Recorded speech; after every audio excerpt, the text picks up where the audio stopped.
We just wanted to know what you had for us this time. Well, okay, here goes. But before I start, do you guys know those little lights you plug into the wall before you go to sleep? Sure. My kid brother still uses one. They're called night lights, right?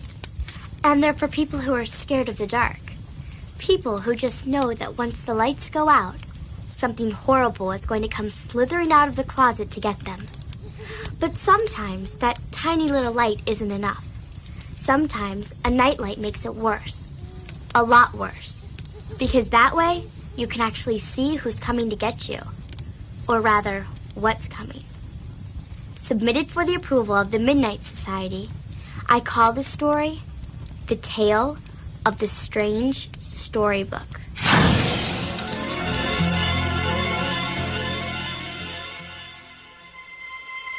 Alex was terrified of the dark. As usual, this was a real drag for Sherry, his babysitter. That night, she'd put on his little nightlight, got him a glass of water, and told him his favorite story about 1,000,000 times until she was positive he was asleep.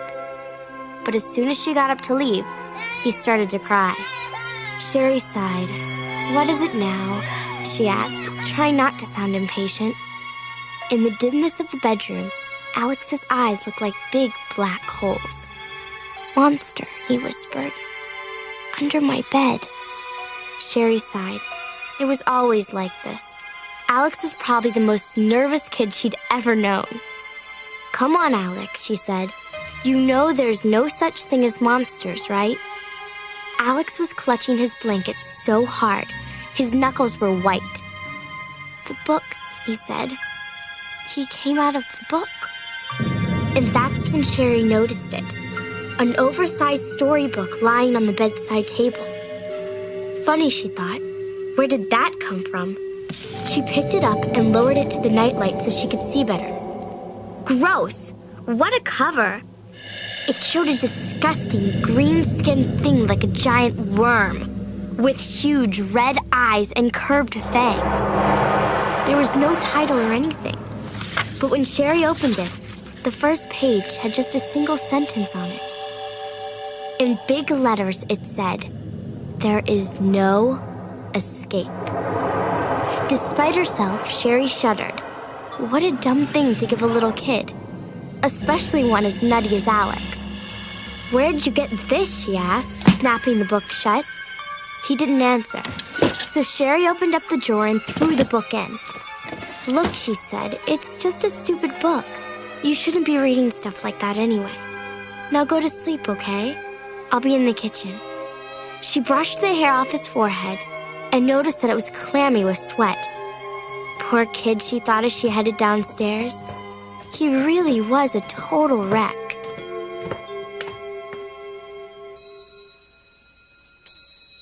The big clock in the living room was striking 10. Sherry was at the kitchen counter doing her homework when suddenly she heard a noise. She listened closely.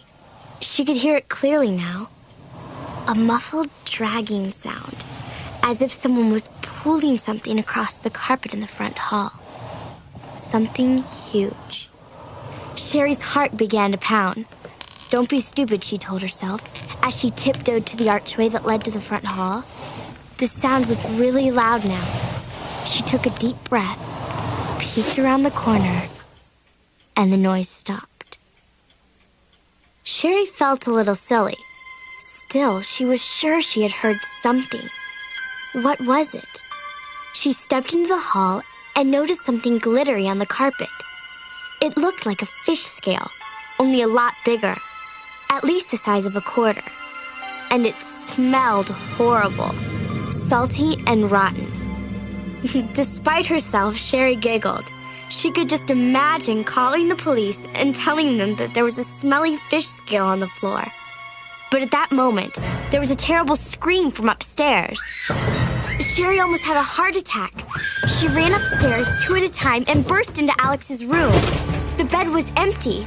He was gone. Sherry spun around. Where was he? What happened? "Alex," she yelled. She ran into the hall and checked the bathroom. It was empty. "Alex," she screamed. "Where are you? Come out now." but he was nowhere to be found. Sherry ran back into his room and stood there, her heart pounding. This was terrible. Where could he be? She remembered the dragging noise, and she shuddered. That's when she noticed the picture book. It was out of the drawer and lying flat on the bed. Sherry picked it up, and it fell open. There were no words, just an old-fashioned painting of a house against a night sky. The picture gave Sherry a weird feeling, and she suddenly realized why. It was a perfect painting of the house she was in. It was like a photograph.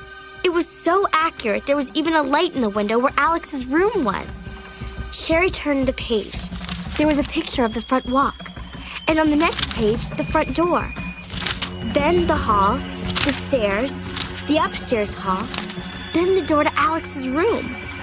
It was like pieces of a movie, showing exactly what you'd see if you came inside and headed upstairs.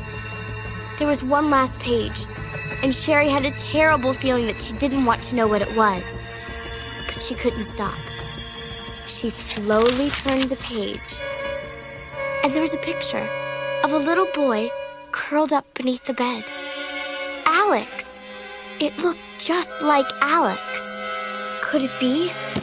Sherry threw the book down and hesitated. What was that smell?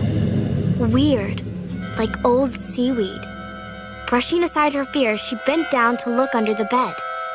And there was Alex, sound asleep with his thumb in his mouth. Sherry laughed with relief as she pulled him out.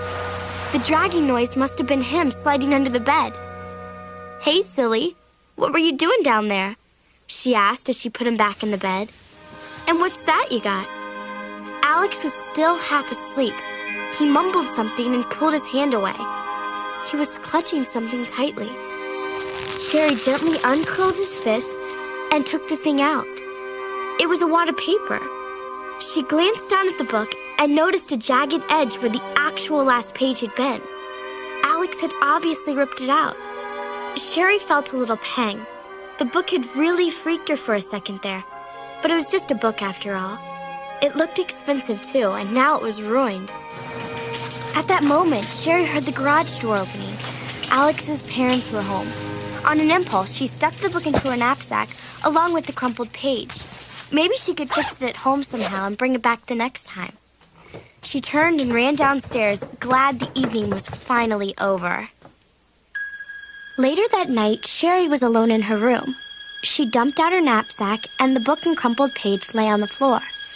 She was sitting on the edge of her bed, brushing her hair, when suddenly there was a faint, rustling sound. The crumpled page was moving by itself. As Sherry stared with growing horror, the wad of paper was unfolding, opening out like a flower and erasing all its wrinkles, until it finally lay perfectly flat and smooth. The picture on the page showed a terrible green monster like a giant worm, slithering out from under a bed into a dim bedroom, opening a mouth full of terrible teeth. But that wasn't the worst part. It wasn't a picture of Alex's room anymore. It was Sherry's room, and the thing was under her bed. Sherry yanked her bare feet up and stared down. Directly below her, there was a dragging sound, as if something heavy was pulling itself across the floor. A rasping, throaty breathiness, the stink of rotten seaweed. And Sherry screamed.